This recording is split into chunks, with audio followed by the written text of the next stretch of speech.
Monday, trying to help God. Memory verse, John chapter 15, verse 14.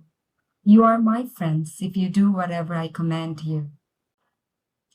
Our reference is found in Genesis chapter 16. The years were going by, and if Abram and Sarai were to have any descendants, they still needed a child.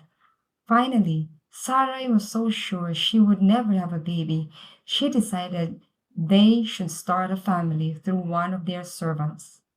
Abram didn't like the plan, but because it was a common custom in those days, he finally agreed.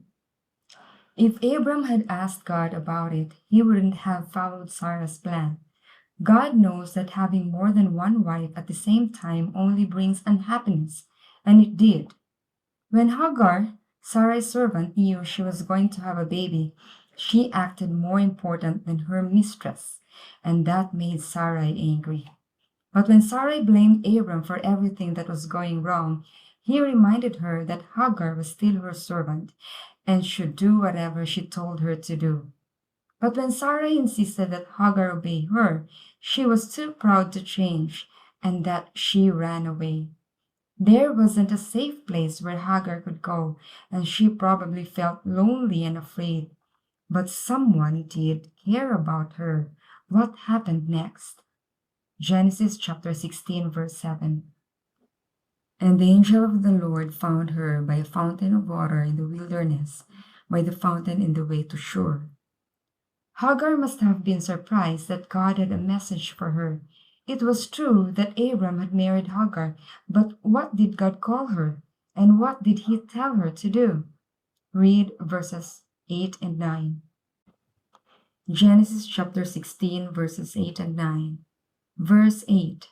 And he said, Hagar, Sarai's maid, whence camest thou, and whither wilt thou go? And she said, I flee from the face of my mistress Sarai. Verse 9. And the angel of the Lord said unto her, Return to thy mistress, and submit thyself under her hands. Hagar obeyed, though it probably wasn't easy for her to go back to Sarai and still be her servant. When her baby was born, he was named Ishmael, which means God hears. And Abram was sure that God had given him the promised son. Was Abram right about Ishmael? No. 13 years after Ishmael was born, God talked to Abram again, and he found out that his thinking about Ishmael had been wrong. Let's apply it. Why does the Bible tell us about people's sin and not just their good choices? Do we ever need to do something wrong to help God keep his promises?